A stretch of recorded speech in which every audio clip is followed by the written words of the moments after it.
망하는 것도 말씀 앞에서는 추억이다라는 제목으로 하나님의 말씀 증거하겠습니다. 이 시간에 말씀을 전한다는 게 참 복인 것 같습니다.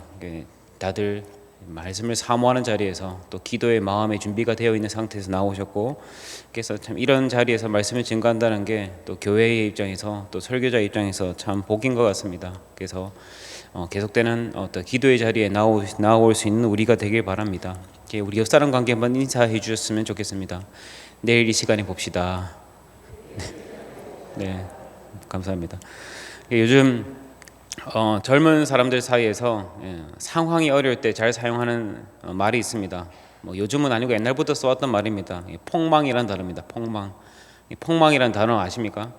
대충 여러 가지 의미가 있지만 거의 같은 의미입니다. 폭삭 망했다, 폭풍 망했다, 폭탄 망했다, 폭발할 정도로 망했다. 어쨌든 폭망입니다. 어떻게 보면 우리의 상황일지도 모르겠습니다. 폭망하여 넘어진 상태라는 것입니다. 우리가 지금 어떻게 보면 코로나 때문에 넘어지고 있고 또 코로나 때문에 망한 상태, 코망 그렇게 말할 수도 있을 것 같습니다. 우리는 이 폭망의 상태, 넘어짐의 상태 이걸로 끝이겠습니까? 지금의 상태로 우리가 모든 것을 정의하고 또 정리하는 것이 가능하겠냐는 것입니다. 우리는 다 알고 있습니다. 사실 지금 이것으로 끝이 아니라는 것을, 계속 가야 한다는 것을. 그렇기 때문에 얼마든지 다시 일어설 수 있고 또 회복이 가능하다는 것입니다. 오늘 읽은 본문의 4절에 보니까 내 쫓겨간 자들이 하늘가에 있을지라도 내 하나님 여호와께서 거기서 너를 모으실 것이며 거기서부터 너를 이끄실 것이라. 그러니까 하나님께서 우리를 어떻게 하신다고요? 모으시고 또 이끌어 가신다라는 것입니다. 그러니까 30장은 이런 내용입니다. 우리가 폭망하고 넘어진 상태에서 회복할 수 있습니까? 라는 질문에 네, 회복할 수 있습니다 라고 말하고 있다는 것입니다. 그렇다면 우리가 이제 회복의 길을 어떻게 되겠습니까? 여러분, 하나님은 어떤 분이십니까? 여러 가지 속성이 있지만 영원하신 하나님이십니다. 그래서 우리는 지금 현재에 있는 상황을 영원이라는 관점에서 현재의 처지를 봐야 될 것입니다. 그러니까 어린 아이들은 과자 빼앗기면 인생 다 망한 것처럼 웁니다. 그렇지 않습니까? 과자 하나 달라 그러면 정말 아까워서 죽을 것 같은 마음으로 겨우 하나 줄 때가 많습니다. 그러니까 우리가 과자는 어떻습니까? 그러니까 어른은 절대 그렇지 않죠. 왜? 과자는 어른이라는 긴 인생에서 봤을 때는 그저 몇백 원짜리 과자일 뿐이고 먹어도 그만, 안 먹어도 그만입니다. 근데 지금 우리가 현재 처해 있는 상황, 이 상황을 영원이라는 관점에서 봤을 때는 무엇이겠습니까? 사실 아무것도 아닐 수가 있습니다. 어떤 하나의 추억거리가 될 수 있습니다. 그러니까 망했다 할지라도, 어렵다 할지라도 지금 잠시 불편할 뿐이지 또 이 또한 지나가는 것들이라는 것입니다.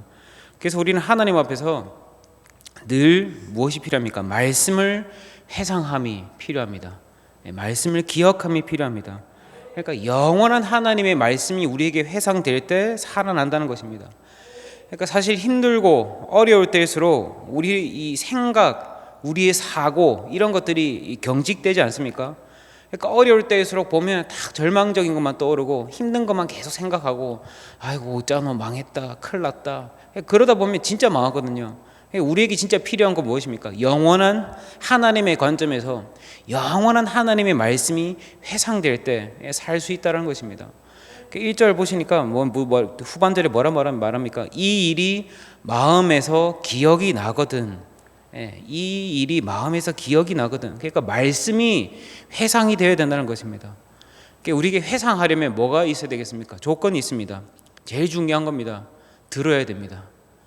읽어야 됩니다. 그러니까 들은 것이 없이는 아무것도 회상할 수 없습니다. 그러니까 지금 또 반면에 무슨 말입니까? 지금 당장 하나님의 말씀을 들었다라고 해서 어떤 당장 효과가 없을 수도 있습니다. 그렇지만 이제 어려울 때, 힘들 때 이 말씀이 회상이 된다면 그때부터 완전히 변화가 되는 거죠. 능력이 나타나는 거죠. 들은 것을 회상하게 하시는 분이 누구십니까? 우리 성령님이십니다. 다락방에서 예수님이 내가 너희에게 기억나게 하리니, 말씀이 기억나게 하리니, 회상되게 하리니, 이 성령님의 주 하시는 일이 무엇입니까? 말씀이 회상되게 하시는 거, 말씀이 기억나게 하시는 거. 그래서 우리 교회의 표어가 뭡니까? 성령이 이끄시는, 그러니까 또 다르게 표현하면 말씀이 이끄시는 거죠. 왜? 성령이 말씀을 기억나게 하시니까. 그러니까 중요한 거 뭡니까? 들은 것이 있어야 되고 내 주 안에 내 안에 계신 우리 주 성령님의 말씀이 성령님께서 말씀을 해상되게 하시는 거, 해상되는 말씀이 있다는 거 굉장히 은혜입니다. 중요합니다. 우리 하나님의 말씀에 대한 추억이 있으십니까? 말씀의 추억, 신앙의 추억. 저는 이제 부산, 양산, 울산 이렇게 세 지역을 살았거든요. 딱 1살 때부터 10살 때까지는 부산에 살았고, 또 11살 때부터 20살까지는 양산에 살았고, 또 20살 때부터 또 한 30살 정도까지는 울산에 살았고 그랬습니다. 저에게 참 그 지역마다의 추억이 있습니다. 부산은 그 단칸방에서 살았던, 화장실도 밖에 있고 부엌도 밖에 있고 어려웠지만 뭔가 그 부모님과 딱 한 공간에 있다는 그런 추억. 그리고 양산은 이제 청소년기죠. 친구들과의 어떤 그 사고 치고 뭐 넘어지고 깨지고 했던 그런 추억. 울산은 이제 아내와의 추억이 있습니다. 연애하고 결혼하고 좋은 건가? 어쨌든 그런 추억이 있습니다. 좋은 겁니다. 성경도 그렇습니다. 펼치는 곳마다 뭐 사도행전의 말씀을 딱 보면 이때 들었던 말씀의 추억, 이걸 읽었을 때 주셨던 은혜의 추억. 요한복음 펼치면 요한복음을 딱 그 시절로 다시 돌아가는, 그때의 상황으로 다시 돌아가는 은혜. 그러니까 어렸을 때 이 신앙의 추억이 있었던 사람들은 결국 돌아오더라고요.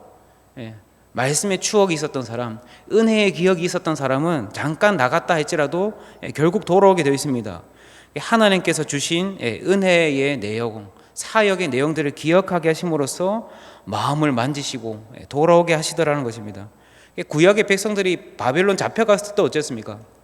하나님 앞에 성전에서 그 성막에서 드렸던 그 예배 드린 것을 추억하잖아요. 그러니까 은혜에서 은혜를 경험했던 추억들이 강력한 그런 힘이 된다는 것입니다. 그래서 우리에게 말씀이 회상 매우 중요합니다. 이것이 있을 때 다시 살 수 있다는 것입니다. 그래서 우리가 말씀이 회상이 있기 위해서는 우리는 끊임없이 점을 찍어야 됩니다. 점, 반복하는 점. 우리 가정에 프린터기 있잖아요. 가정 프린터기. 그 잉크 프린터기의 원리가 어떻게 됩니까? 우리 보면 이렇게 바로 그림이 나오는 것처럼 느끼시겠지만 거기서 안에서 막 붓이 그리는 거 아니거든요. 아시죠? 앞에 이렇게 분무기 같은 게 있습니다. 그게 정말 미세하게 뿌리고 또 말리고 뿌리고 또 말리고 하면서 활자가 인쇄되어져서, 그림이 인쇄되어져서 나옵니다. 그러니까 그 위에 뿌리고 또 뿌리고 또 뿌리고. 그러니까 우리가 인쇄할 때 고품질 인쇄, 고화질 인쇄하면은 별거 없습니다. 그냥 3번 뿌리고 나와야 될 걸 6번 뿌리고 나오기 때문에 그걸 고화질이라 그럽니다. 그러니까 우리도 마찬가지입니다. 아주 작은 점이지만, 아주 작은 반복이지만 계속 반복할 때 더 선명해지고 더 강력해진다는 것입니다. 그러니까 우리가 성경 읽다 보면 하나님께서 이렇게 말씀 반복하실 때 있잖아요. 특히 오늘 신명기가 그렇습니다. 했던 얘기 또 하고 했던 얘기 또 하고 하는 경우가 많습니다. 왜? 신명기의 주제가 회상이기 때문에, 반복이기 때문에. 그래서 구조를 보면 이렇게 기억하면 되는구나. 이렇게 말하고 기억하고 점 찍고 또 다시 듣고 또 뿌리고 또 반복하고 반복하는 거. 성령께서 이것을 이제 나중에 회상시키시는 은혜가 나타나게 된다는 것입니다. 그래서 결국은 우리에게 이 말씀이 회상되었을 때 이제 우리는 어떻게 되겠습니까? 쉽습니다. 돌아오면 됩니다. 주의 길로 따라가면 됩니다. 우리에게 있어서 이 길이라는 게 뭡니까? 예수 그리스도가 길이고 예수 그리스도가 오직 한 길, 우리 주님만이 오직 한 길 되십니다. 그래서 우리 찬양이 있잖아요. 주가 보이신 생명의 길, 나 주님과 함께 따른다고. 그러니까 우리 길은 어떤 특징이 있습니다. 뭐냐면 한 길일 경우에 특징이 있습니다. 그냥 별 생각 없이 따라가기만 하면 목적지가 나오는 것이 길입니다. 우리에게 어떤 길이 있습니까? 한 길 대신 예수 그리스도. 그래서 긴장하지 않고 그 길을 따라가기만 하면 최종 목적지에 도달합니다. 그래서 어떻게 보면 우리는 어려울 때, 더 힘들 때 오히려 힘을 더 빼고 따를 수 있는 그런 은혜가 있지 않습니까? 그러니까 어떤 길일지 모를 때에나 긴장하고 낭망하는 거지, 예수님의 길입니다, 말씀이 우리의 길입니다 라고 믿으면 사실 긴장할 필요가 없다는 것입니다. 저는 사실 거의 운전할 때 그 내비게이션 찍고 운전하거든요. 좀 아는 길이라도 내비 찍고 운전합니다. 왜? 그 위성으로, 이 빅데이터로 그 길 막히는 길 안 막히는 길 다 실시간으로 딱 체크해서 길을 알려주거든요.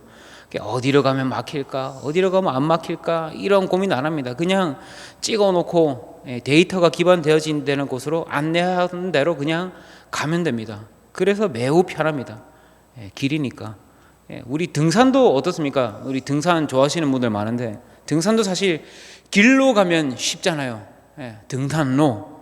근데 괜히 기름길 간답시고 막 그 이상한 데로 벗어나서 막 그 숲을 헤치고 가면 이 길이 저 길이 맞는지 막 가다가 이 길이 그 길이 아닌가벼, 이 길이 내 길이 아닌가벼, 가다 보면 낭떠러지도 나오고 막 뱀도 나오고 탈진하고. 그래서 우리에게 진짜 중요한 게 무엇입니까? 길이라는 것입니다. 그래서 이 길을 회상하고 이 길을 따를 때 하나님만이 길이십니다. 우리 예수님만이 길입니다. 그래서 회상하고 우리 주 예수 그리스도의 길로 나아가는 우리가 되기를 소망합니다. 길이라서 매우 쉽습니다. 그래서 우리 11절 한번 읽어보겠습니다. 11절 함께 읽어보도록 하겠습니다. 시작. 내가 먼 것도 아니니라. 뭡니까? 뭐 어려운 것도 아니요, 먼 것도 아니니라. 매우 쉬운 길입니다. 그리고 매우 가깝습니다. 그래서 14절에 보니까 오직 그 말씀이 내게 매우 가까워서 내 입에 있으며 내 마음에 있은즉 내가 이를 행할 수 있느니라.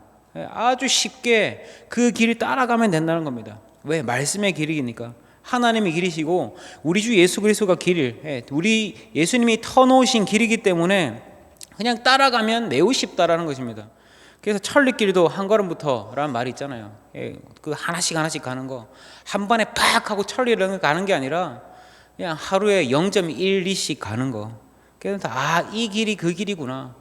우리 이제 오늘 기도 11조 마지막 날인데 또 오늘로 끝이 아니라 내일도 나오고 또 그 다음 날에도 한 번 더 나오고, 하루 빠졌다고 에이씨 새벽기도 끊어졌다 뭐 안 나오고 그런 게 아니라 또 다음 날 나오고 또 다음 날 나오고. 주일에 1, 2, 3부 낮 예배만 드리던 사람은 또 뭡니까? 오후 찬양 예배도 드리고, 또 주일 성수만 간신히 하던 사람들은 이제 또 수요 예배, 금요 기도회도 드리고, 뭡니까? 한 걸음씩 추가하는 거, 한 걸음씩 주님과 동행하는 길을 더 만들어가는 거. 우리 찬양 얼마나 많이 합니까? 한 걸음 주 예수와 함께 날마다 우리 걸어가리. 걸어가는 거잖아요. 그래서 우리 이 길은 어떤 길이냐? 어차피 이겨놓고 가는 길입니다. 어차피 승리해놓고 가는 길입니다. 근데 우리는 이걸 계속해서 망각합니다. 잊어버립니다. 첫날에 담임 목사님 말씀하셨듯이 우리는 이 하나님 안에서의 길 안에서의 위대한 꿈과 비전을 회상하고 기억하면서 나아가야 되는 거거든요. 이걸 망각하게 되면 가는 길에 뭔가 좀 돌부리에 걸린다 싶어서 망했다라고 하게 되면 진짜 폭망하는 거죠. 근데 우리가 진짜 하나님 안에서의 최종 목적지의 길이 있고, 그 길이 진정한 가치의 행복과 진정한 하나님 안에서의 참된 가치의 사명을 쫓아가는 사람이라면, 성령이 이끄시는 삶을 사람이라면 그 과정에 있는 폭망은 폭망이 아니라 뭡니까? 그냥 하나의 과정일 뿐입니다. 그냥 하나의 돌뿌리일 뿐입니다. 혹시 그 길 위에서 잠시 넘어져 계십니까? 그게 폭망입니까? 절대 그렇지 않다는 것입니다. 과정일 뿐이고 지나가는 길이 있는 하나의 돌뿌리일 뿐이라는 것입니다. 그래서 다시 일어서서 쌓아가면 되는 거. 어떻게 해요? 말씀을 회상하면서, 우리 주님의 말씀을 기억하면서 그렇게 하나씩 둘씩 순종하게 될 때 무엇입니까? 진정한 승리의 기쁨 나타나게 된다는 것입니다. 그래서 신앙생활 매우 쉽습니다. 순종도 매우 쉽습니다. 우리가 우리 몸이 딱 절반으로 잘랐을 때 대칭으로 돼 있잖아요, 그죠? 대칭. 제가 오른쪽 발목이 계속 아파가지고 병원에 갔더니 골반이 뒤틀어졌다고 그러더라고요. 그래서 오른쪽 다리가 이만큼 짧대요. 그래서 막 골반을 잡고 막 쥐어 흔들고 꺾고 그러는데, 그러니까 골반이 비틀어져 있으니까 의자에 똑바로 앉는답시고 앉아도 엉덩이가 기울어져 있고, 엉덩이가 기울어지니까 저는 또 바로 서려고 어깨를 이렇게 하고 있고, 그럼 어깨를 이렇게 하니까 목도 이렇게 하고 있고, 그러니까 저는 똑바로 앉는다고 앉을수록 시간이 지나면 지날수록 이제 병신이 되어가는 거죠 이제. 예. 그러니까 이게 딱 기저가 안 맞춰져 있으니까 자꾸 이제 엉뚱하게 되어갑니다. 그러니까 몸이 비틀어지고 엉망이 되고. 그러니까 우리 지식도 사실 어떻게 보면 대칭입니다. 지식도. 대학교 가면 전공 과목이 있잖아요. 근데 그 교양 과목도 같이 있습니다. 그러니까 꼭 보면 졸업하고 막 그 디립다 전공만 죽어라고 파는 애들이 나중에 아무것도 못하는 경우가 많습니다. 대칭이 필요하거든요. 우리나라 선비들도 어떻습니까?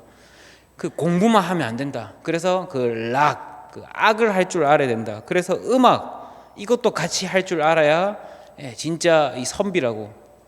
그 미국이나 유럽 같은 나라에도 중산층의 조건 중에 하나가 뭐냐면 악기 하나는 수준급으로 다룰 줄 알 것. 자기들끼리 그렇게 그 나름 정의가 되어 있습니다. 그러니까 우리 인생 전체도 마찬가지라는 것입니다. 딱 대칭되는 균형. 그러니까 사람들이 막 살아남으려고 죽으라고 일만 합니다. 그 해결되는 것에만 매몰되어 있습니다.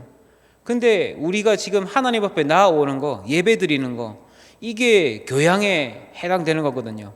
일하다가 중단하고 말씀을 듣고, 일하다가 중단하고 하나님 앞에 기도를 간구해 올리고, 자기만을 위해서 살다가도 또 남을 위해 섬기기도 하고, 자기만을 위한 뭐 물건을 구매하다가도 또 남이 필요한 것도 사주고, 이게 뭡니까? 교양이고 악이라는 것입니다. 그러니까 함께 진행되어지지 않으면 무너집니다.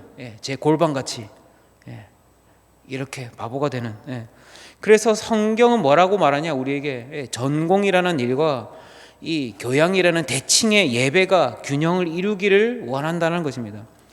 유대인들 얼마나 그 일 잘하는 사람들입니까? 세계에서 부자들 많은. 저는 성경 외에 이 경영인 또 지식인 또 경제인들의 책을 되게 좋아하거든요. 문학보다는 비문학을 더 좋아합니다. 연구되어진 결과물 또는 그 실험 결과의 결과물, 그런 내용들을 좋아합니다. 특히 근데 재밌는 게 세계적으로 네로라 하는 그 경영인들을 보면 거의 유대인들이 많더라고요. 이 사람들 얼마나 열심히 일합니까? 뭐 어떤 사람은 일주일에 100시간도 일한대요. 근데 이 사람들이 하나님 앞에 나아갈 때는 예배하면서 나아갑니다. 찬양하면서 나아갑니다. 그게 강력한 힘이 된다는 것입니다. 다윗 보십시오. 얼마나 강력한 군인입니까? 군사입니까? 전쟁하면 이기고 승리하고 골리앗도 박살내고, 다윗이 막 만 명을 죽였다 그러고. 근데 다윗에게 군인 이미지만 있는 게 아니지 않습니까? 막 주님 앞에서 막 말씀 앞 비파와 수금도 켜고, 또 말씀 그 벗겨놨을 때 기뻐서 막 바지가 흘러내려도 모를 정도로 막 춤을 추고 난리가 나고 눈물이 있고. 그러니까 뭡니까? 전공과 교양이 있는, 예와 악의 균형이 있는. 그러니까 이 두 가지 대칭의 신앙, 그 균형. 우리는 이것을 뭐라고 말합니까? 신앙생활. 신앙과 생활의 대칭, 신앙생활. 그래서 30장에서 지금 말하고 있는 게, 너희들이 지금 넘어지고 깨진 이유가 뭔지 아냐? 말씀 떠났기 때문이야. 한쪽으로 꺾여 있기 때문이야. 그 회복이 이제 어려운 게 아니다. 쉬운 것부터 회상하여 돌아오면 된다. 그러니까 문제 푸는 거, 하나님과의 관계에서 깨져 있다. 그러니까 지금 당장 우리식으로 말하면 뭡니까? 예배드리고 기도하고 섬기라. 말씀의 자리에 다시 나아오라. 하나님과의 그 교양의 악을 누리라는 것입니다. 예배드리라. 하나님께서 힘을 주실 것이다. 그럼 그게 우리에게 건강함이 되고 능력이 된다는 것입니다. 하나님과 동행하게 될 때 이제 신명기에서 뭐라고 말합니까? 번성하게 될 것이고 복을 줄 것이다. 이거 신약으로 표현하면 은혜 위에 은혜를 더해 줄 것이다. 예수의 길로 나아가는 우리가 되기를 소망합니다. 쉬운 길입니다. 한 걸음씩 한 걸음씩 나아가는 길. 사도 바울이 하루 만에 유럽 전역을 전도하지 않았습니다. 그냥 그 한 걸음씩 한 걸음씩 걷다가 만나면 복음 전하고, 또 어느 지역 가다가 만나면 말씀 가르치고 하다 보니까 유럽 지역 전체가 믿게 되었다는 것입니다. 그러니까 우리가 일에만 집중한다고 되는 것이 아니라 한 걸음씩 한 걸음씩 이 하나님의 은혜와 축복 아래에서 하나님을 찬양하고 하나님을 기뻐하고 하나님께서 하실 일들을 기대하고 나아갈 때 우리에게 부어주시는 은혜가 있고, 이 대칭의 밸런스를 잡았을 때 우리의 영과 육이 강건해진다는 것입니다.